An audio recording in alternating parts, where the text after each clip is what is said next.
चरणदास की शिकायत है कि उन्होंने शराब के लिए पुक्कन और संदीप को पैसे देने से मना किया था, जिससे नाराज होकर दोनों ने पहले उनकी जेब चेक की, फिर पैसे निकाल लिए। जब चरणदास ने विरोध किया तो उनके साथ मारपीट करने का आरोप है। वह आगे कहते हैं कि पुक्कन और संदीप ने धारदार हथियार निकाला और उनके दोनों कान काट लिए, जाति सूचक गालियां दी। यह मामला उत्तर प्रदेश के हमीरपुर का है।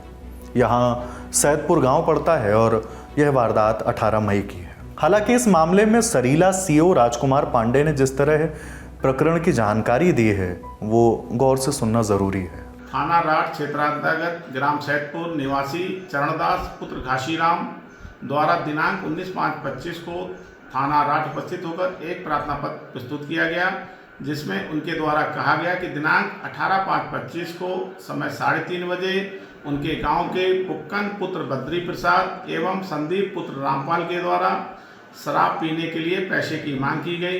जब उनके द्वारा शराब के पीने के लिए पैसा देने से इनकार कर दिया गया तो उक्त लोगों के द्वारा उसके साथ मारपीट एवं गाली गलौज की घटना कारित की गई। इस सूचना पर थाना राठ में सुसंगत धाराओं में अभियोग पंजीकृत किया गया है एवं पीड़ित का मेडिकल परीक्षण कराया गया है तथा नामजद अभियुक्तों में से एक अभियुक्त को पुलिस हिरासत लेकर पूछताछ की जा रही है।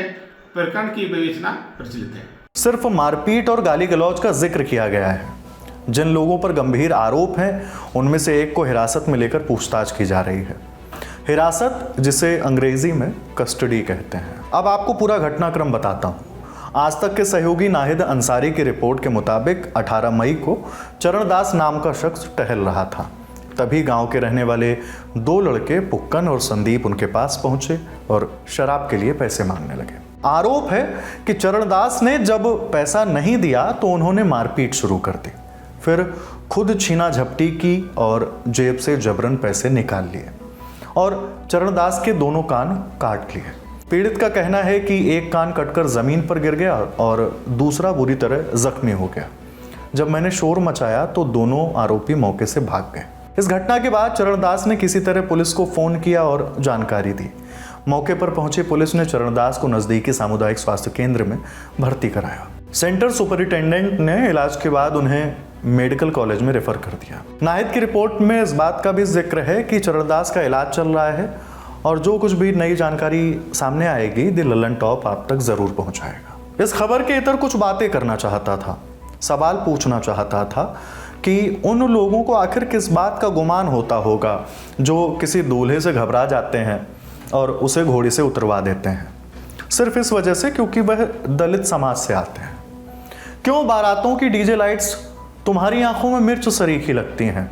तुम्हारी, ये मैं उन लोगों के लिए कह रहा हूं जो ऐसा करते हैं, जबकि बार बार हर मौके पर हम अपना परिचय भारतीय देते हैं। क्यों हम, तुम या कोई भी इससे अलग होना चाहता है, इस भारतीय के तमगे से, इस भारतीय का जो लबादा हम लोग ओढ़कर चलते हैं उससे?